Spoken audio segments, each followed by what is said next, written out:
Good evening student. आज हम specialise area in accounting MCom part first semester second age पर NEP 2023 syllabus के अनुसार जो अकाउंटिंग स्पेशल के स्टूडेंट है उनके लिए होटल अकाउंट का फर्स्ट प्रॉब्लम देख रहे हैं। ये जो प्रॉब्लम है ये न्यू बुक में से लिया गया प्रॉब्लम है। जो सक्सेस पब्लिकेशन का न्यू बुक है उसमें से लिया गया प्रॉब्लम है। तो स्टार्ट करते हैं।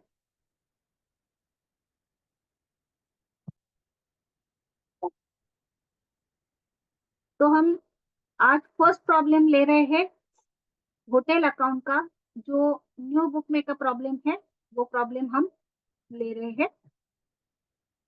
तो पहले मैं प्रॉब्लम एक्सप्लेन करती हूँ। फर्स्ट, सेकंड एंड थर्ड ऐसे तीन प्रॉब्लम जो है उसमें हमें ऑपरेटिंग कॉस्ट निकालनी है। एंड उसके आगे के जो प्रॉब्लम है वो जैसे फाइनल अकाउंट होता है उस तरीके के प्रॉब्लम्स है। तो फर्स्ट प्रॉब्लम हम देख रहे हैं। Following are the information given by owner of hotel.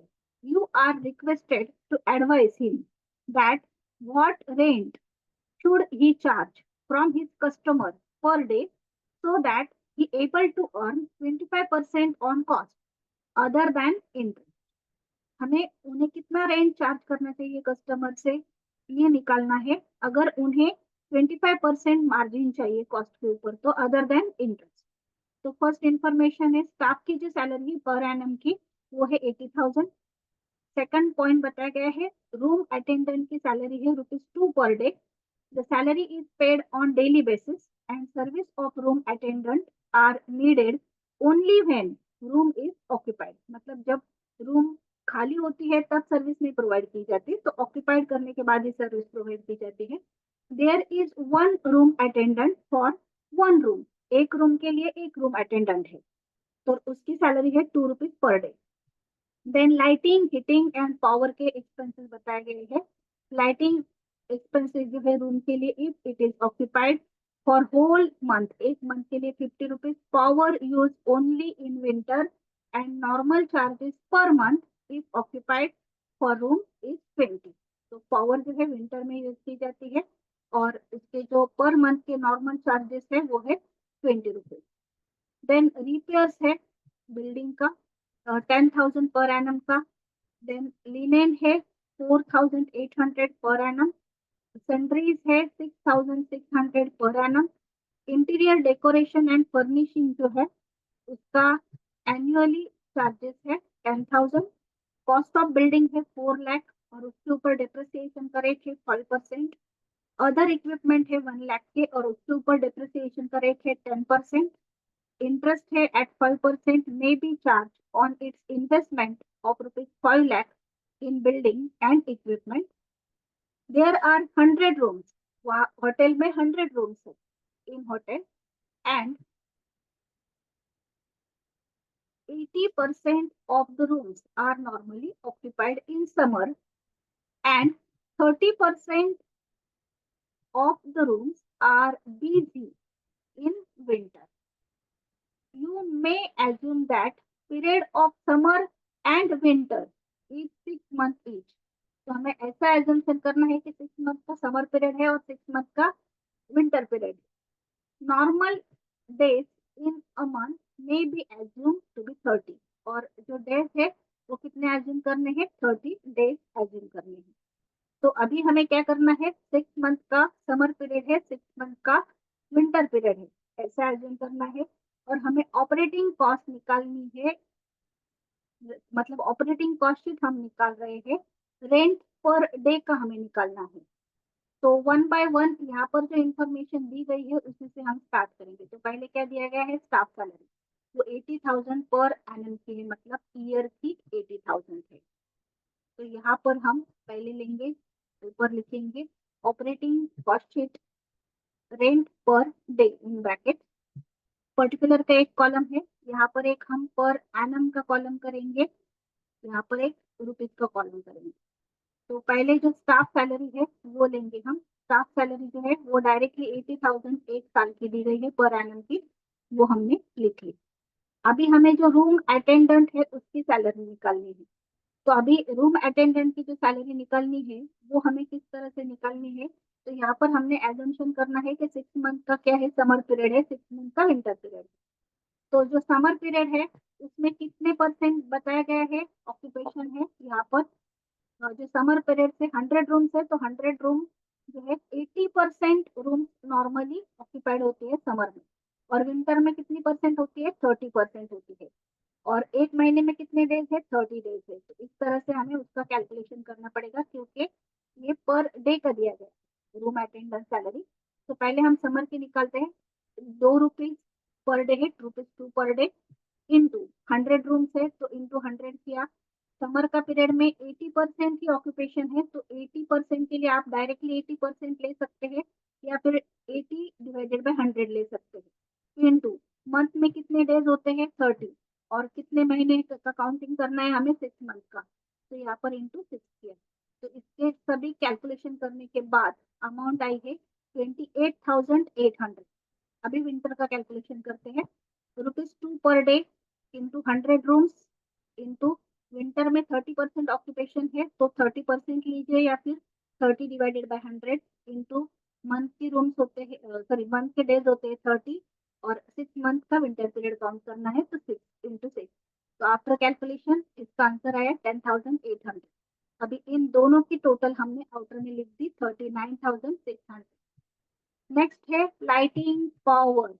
तो लाइटिंग एंड पावर के लिए क्या इंफॉर्मेशन दी गई है, normally lighting expenses for a room if occupied whole month के कितने हैं, 50 रुपीज, एंड पावर सिर्फ विंटर में यूज किया जाता है जिसका नॉर्मल चार्जेस पर मंथ का है 20 रुपीज। तो इस तरह से हमें अभी लाइटिंग एंड पावर का कैलकुलेशन करना है। लाइटिंग, हीटिंग एंड पावर पहले हमने लिख दिया 3rd नंबर। अभी समर का कैलकुलेशन करते हैं। समर में हमें लाइटिंग का यूज है 50 रुपीज का लाइटिंग का। तो समर में लाइटिंग 50, 6 मंथ है, रूम्स 100 है तो 100, और इंटू 80% रूम ऑक्यूपाइड होती है, सो इंटू 80% कीजिए, या फिर 80/100 कीजिए। आफ्टर कैलकुलेशन उसका आंसर आया है 24,000। अभी हम इलेक्ट्रिसिटी का ही कर रहे हैं, पावर का बाद में करेंगे। तो इलेक्ट्रिसिटी का विंटर में कर, सॉरी लाइटिंग का विंटर में करेंगे। तो विंटर के लिए लाइटिंग 50 × 6 × 100 रूम्स, 6 मंथ के है, 50 रुपीज का चार्जेस है, रूम्स 100 है, और 30% ऑक्यूपेशन है तो 30% या फिर 30/100। तो इसका आंसर आया 9,000। अभी पावर जो है वो सिर्फ विंटर में यूज होता है, और उसका मंथली चार्जेस 20 रुपीज है। तो हमने यहाँ पर पावर का कैलकुलेशन किया 20 × 6 मंथ इंटू 100 रूम्स इंटू 30% या फिर 30/100। तो इसका कैलकुलेशन आया 3,600। तो अभी इन तो तीनों की टोटल की हमने 24,000 प्लस 9,000 प्लस 3,600।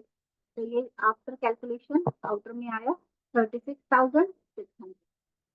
अभी नेक्स्ट है रिपेयर्स टू बिल्डिंग। तो रिपेयर्स टू बिल्डिंग जो है ना, वो हमें यहाँ पर डायरेक्टली दिया गया है 10,000 पर एनम, तो ये डायरेक्टली लेंगे।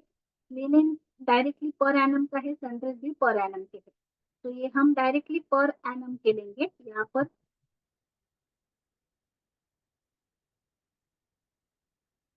तो रिपेयर्स टू बिल्डिंग लिया हमने 10,000, देन लिनिन 4,800, सनराइज 6,600, ये डायरेक्टली दिया गया था। नेक्स्ट आइटम है हमारा इंटीरियर डेकोरेशन एंड फर्निशिंग, ये भी 10,000 एनुअली दिया गया है, तो ये हम डायरेक्ट एनुअल का ही लेंगे 10,000। तो इंटीरियर डेकोरेशन एंड फर्निशिंग ये हमने डायरेक्टली लिया 10,000। अभी डेप्रिसिएशन हमें निकालना है बिल्डिंग के ऊपर, इक्विपमेंट के ऊपर, क्योंकि उसकी हम टोटल कॉस्ट नहीं लेते, सिर्फ डेप्रिसिएशन लेते हैं। तो बिल्डिंग के जितने कॉस्ट है उसके ऊपर डेप्रिसिएशन निकालेंगे, उसका रेट है 5%, तो 4 लाख के ऊपर 5% मतलब 20,000, और इक्विपमेंट जो है 1 लाख की है उसके ऊपर 10% यानी कि 10,000। तो इतना डिप्रिसिएशन हम चार्ज करेंगे पर एनम का। तो यहाँ पर हमने पर एनम का डिप्रिसिएशन लेना है। डिप्रिसिएशन बिल्डिंग के ऊपर 20,000 5% से, एंड इक्विपमेंट के ऊपर हमने निकाला 10% से 10,000। तो इन दोनों की टोटल करके आउटर के कॉलम में आया 30,000। नेक्स्ट है जो हमारी इन्वेस्टमेंट है पर लैख की, तो उसके ऊपर इंटरेस्ट चार्ज करना है 5% का। तो 5 लाख के ऊपर 5% हम इंटरेस्ट चार्ज करेंगे तो वो आएगा 25,000 पर एनम का। तो हमने यहाँ पर इंटरेस्ट ले लिया है। Interest on investment 5,000, sorry 5 lakh के ऊपर 5%, तो 25,000। इस तरह से हमने पर एनम के जो चार्जेस लिए हैं उनकी पहले हम क्या करेंगे, अभी टोटल करेंगे। तो स्टार्ट से लेकर अभी एंड तक, यहाँ तक हम ये क्या करेंगे, टोटल करेंगे। तो हम यहाँ पर टोटल कर रहे हैं 80,000 plus 39,600 plus 36,600 plus 10,000 plus 4,800 plus 6,600 plus 10,000 plus 30,000 plus 25,000। तो इसकी टोटल आई 2,42,600। अभी हमें क्या करना है, तो 25% प्रॉफिट ऐड करना है, लेकिन वो अदर देन इंटरेस्ट, मतलब इंटरेस्ट छोड़ के जो अमाउंट है ना उसके ऊपर हमें 25% प्रॉफिट ऐड करना है। तो हमारी टोटल अमाउंट आई है 2,42,600। उसमें से इंटरेस्ट के अमाउंट 25,000 हम माइनस कर देंगे। जो बैलेंस अमाउंट है 2,17,600, उसके ऊपर हम 25% प्रॉफिट चार्ज करेंगे। तो यहाँ पर हमने 2,17,600 के ऊपर 25% प्रॉफिट निकाला, तो उसकी अमाउंट आई 54,400। 54,400। तो ये प्रॉफिट ऐड कर दिया हमने, तो टोटल कॉस्ट हमारी आई 2,97,000। अगेन आप फिर से समझ लीजिए कि पहले हमने ये टोटल कर दी है 2,42,600, लेकिन प्रॉफिट जो है ना ऐड करना हमें, वो अदर देन इंटरेस्ट बताया था प्रॉब्लम में। तो हमने क्या किया, इस अमाउंट में से इंटरेस्ट की अमाउंट पहले माइनस करके अमाउंट निकाली 2,17,600, और उसके ऊपर हमने 25% प्रॉफिट निकाला, और वो हमने यहाँ पर ऐड कर दिया। अभी टोटल कॉस्ट आई 2,97,000। अभी हमें ये ईयर की मिली है, लेकिन हमें यहाँ पर कौन सी निकालनी है, तो जो एक डे की है वो निकालनी है, रूम पर डे की निकालनी है। तो यहाँ पर हम कैलकुलेशन करेंगे वर्किंग मोड में। तो हमें जो रूम्स है वो पहले निकालनी पड़ेगी, मतलब कितने रूम्स है, तब तक हम ये रूम पर डे नहीं निकाल सकते। तो यहाँ पर हमने पहले कैलकुलेशन किया कि कितनी रूम्स है, मतलब कितने रूम्स और डेज होते हैं वो निकाला। तो उसके लिए हमने पहले लिया नंबर ऑफ रूम्स, कितने रूम्स है होटल में, 100 रूम्स है। देन परसेंटेज ऑक्यूपाइड, मतलब कितने परसेंट ऑक्यूपाइड होता है, तो समर में 80% है, विंटर में 30%। देन हमने एक मंथ में कितने डेज होते हैं वो लिए, तो वो 30 डेज होते हैं। और नंबर ऑफ मंथ, समर के 6 मंथ है, विंटर के 6 मंथ है। तो इस तरह से फॉर्मूला लिखा है। तो पहले समर का कैलकुलेशन किया, 100 रूम्स है, 100 इंटू ऑक्यूपेशन है 80%, तो 80 डिवाइडेड बाई 100 या फिर 80% ले सकते हैं, इंटू मंथ में 30 डेज है, और इंटू 6 मंथ। तो इसका कैलकुलेशन किया, तो यहाँ पर 100 कैंसिल हो गए, 80 रह गए। 80 इंटू 30 इंटू 6, तो इसका आंसर आया 14,400। अभी विंटर का कैलकुलेशन करते हैं। विंटर में 100 रूम्स है, 30% ऑक्यूपेशन है, तो 30% लीजिए, या फिर 30 डिवाइडेड बाई 100 इंटू 30 डेज है, और 6 मंथ है। तो ये 100 कैंसिल हो गए, 30 इंटू 30 इंटू 6, तो इसका आंसर आया 5,400। अभी इन दोनों की टोटल की 14,400 प्लस 5,400, तो टोटल रूम डेज कितने हुए ईयर के, 19,800। तो हम यहाँ पर ये जो अमाउंट आई है टोटल कॉस्ट की, उसको 19,800 से डिवाइड करेंगे। तो रेंट पर रूम फॉर 1 डे, ये निकालने के लिए हमने फॉर्मूला लिखा, total cost divided by number of rooms daily. तो यहाँ पर टोटल कॉस्ट है 2,97,000 divided by number of room days है 19,800। तो उससे डिवाइड करने के बाद हमारा आंसर आया ₹15 पर डे। तो वो कस्टमर के पास से कितना रेंट चार्ज करना चाहिए, तो ₹15 पर डे।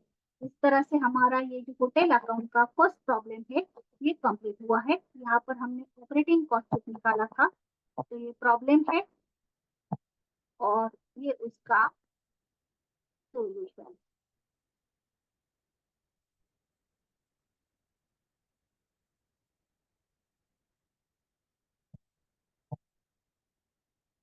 यहाँ पर हमारा प्रॉब्लम कंप्लीट हुआ फर्स्ट नंबर का।